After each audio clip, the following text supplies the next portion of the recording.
Bom dia! Sejam todos mais uma vez bem-vindos à aula desta semana. Na semana passada estivemos aqui a concluir os aspectos relacionados com o parentesco. Tivemos a analisar os efeitos do parentesco, concluindo assim a primeira parte do nosso segundo capítulo. Hoje entraremos na segunda parte do nosso segundo capítulo, onde começaremos a falar sobre a afinidade. Não saia daí que nós voltamos já já. Bem, para a questão da afinidade, vamos apresentar ou procurar esclarecer esse aspecto em 3 diferentes aulas.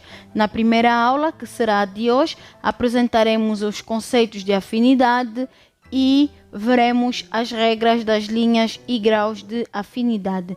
Na próxima aula, então, procuraremos analisar exercícios práticos em relação às linhas e graus de afinidade e numa terceira aula falaremos então sobre os efeitos da afinidade. Vamos agora então olhar para aquilo que é o conceito de afinidade. O seu conceito vem previsto no artigo 14 do Código de Família. No Código de Família, a afinidade vem no capítulo 3, que o seu título é mesmo a afinidade, e o artigo 14 tem como título noção e diz o seguinte: os parentes de um dos cônjuges são afins do outro cônjuge. Ou seja, os parentes do meu esposo são meus afins. Os meus parentes são afins do meu cônjuge. Então vamos ver aqui que a afinidade consiste no vínculo que vai ligar cada um dos cônjuges ao parente ou aos parentes do outro cônjuge.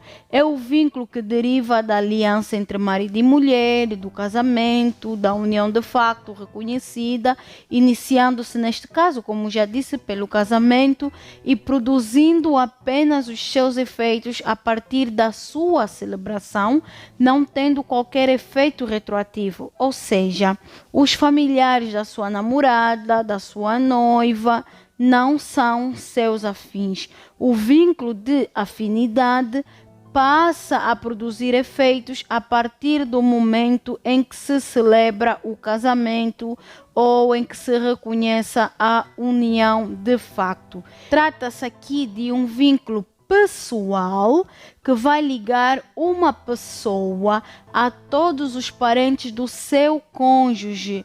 Ela vai ter então afinidade, não é? Vai ter como causa o ato jurídico do casamento, constituindo-se em relação a um parentesco alheio, ou seja, o parentesco ou os parentes do outro cônjuge, e ela não advém do facto natural da procriação. Atenção aqui que é bom dizê-lo que a afinidade não gera afinidade, ou seja, não liga o cônjuge aos afins do outro cônjuge. Por exemplo, eu tenho uma irmã, a minha irmã é casada, a afinidade que o meu esposo tem é em relação à minha irmã e não em relação ao seu esposo. Em termos culturais, nós gostamos de chamar de concunhado, concunhada, mas em termos legais isso não existe. Não existe nem vínculo de parentesco aqui, nem vínculo de afinidade entre o meu esposo e o esposo da minha irmã. O meu cunhado, neste caso, é meu afim, mas não é afim do meu marido.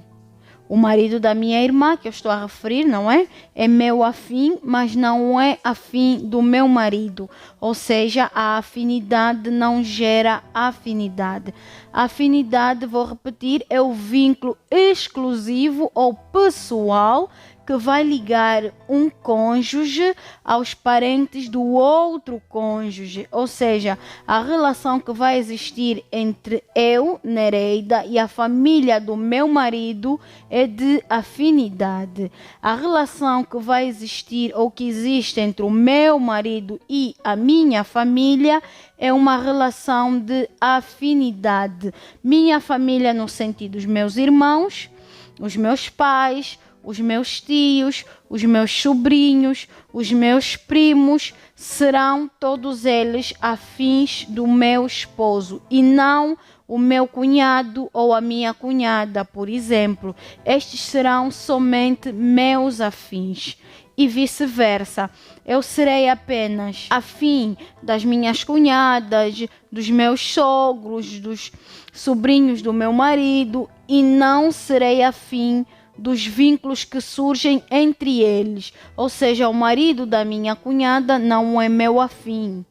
E é isto então que a lei nos diz. Em termos culturais, claro que consideramos todos como nossos afins ou parentes, mas é sempre bom termos um conhecimento daquilo que é a regra ou a lei. Vamos então olhar para o artigo número 15, número 1, que nos fala sobre as linhas e graus de afinidade.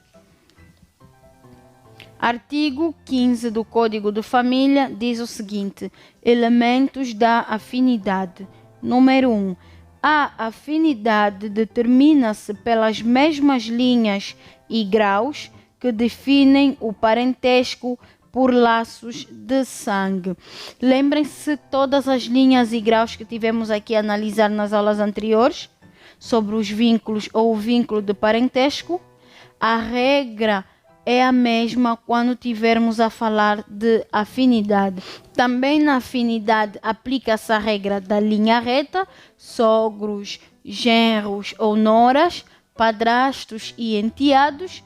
Ou na linha colateral teremos os cunhados, os primos, os sobrinhos, normalmente, onde deverá também se distinguir a ascendência e a descendência. Ou seja, da mesma forma que achamos as linhas retas e colaterais, a ascendência e a descendência no parentesco será da mesma forma que acharemos as linhas retas e colaterais, a ascendência e descendência na afinidade. É importante mencionar aqui que em caso de casamento nulo, extingue-se de imediato o vínculo de afinidade. Bem, o casamento nulo é um assunto que falaremos quando entrarmos no capítulo 4, que fala especificamente sobre o casamento. Pois o casamento aqui, de que ele derivava, foi dado como nulo. Ou seja, o vínculo de afinidade só surge quando existe um casamento válido.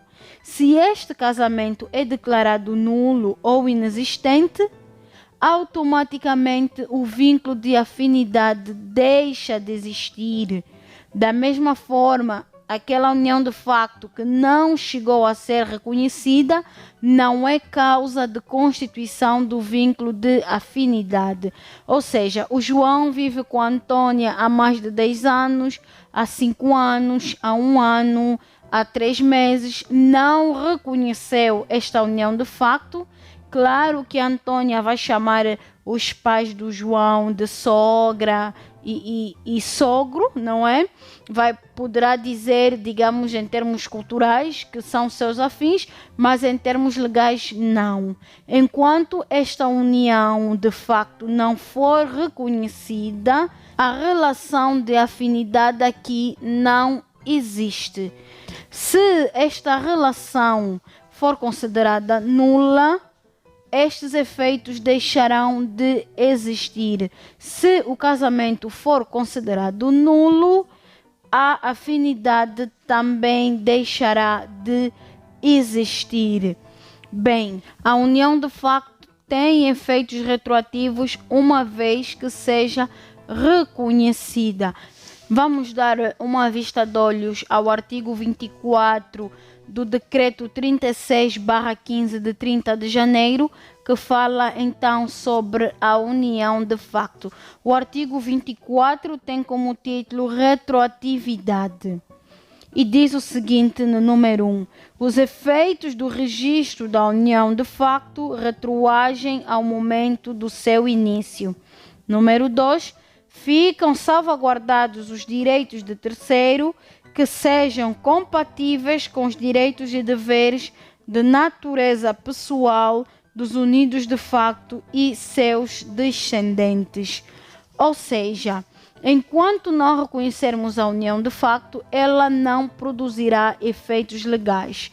Mas também aqui o legislador, para salvaguardar o interesse ou os interesses das partes, resolveu considerar todos os direitos que foram criados antes da legalização ou do reconhecimento desta união de facto. Ou seja, se eu estiver a viver maritalmente com alguém por 10 anos e fizer o reconhecimento desta união de facto, os seus efeitos serão retroativos, ou seja, a partir do momento em que eu comecei esta relação de união de facto, 10 anos, há 10 anos, não é?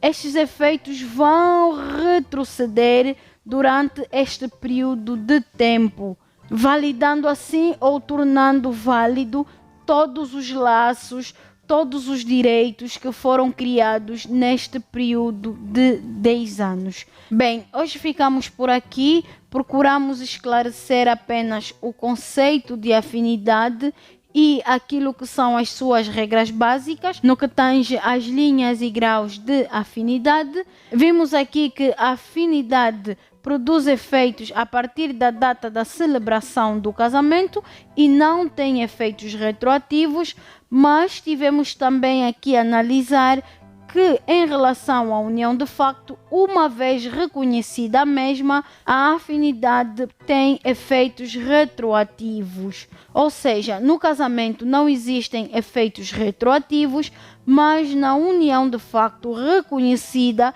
existem efeitos retroativos. Na próxima semana, então, teremos no quadro um esquema para melhor percebermos esta questão. Bem, foi um prazer tê-lo do outro lado, espero vê-lo na próxima semana. Até lá, fique bem e tudo de bom.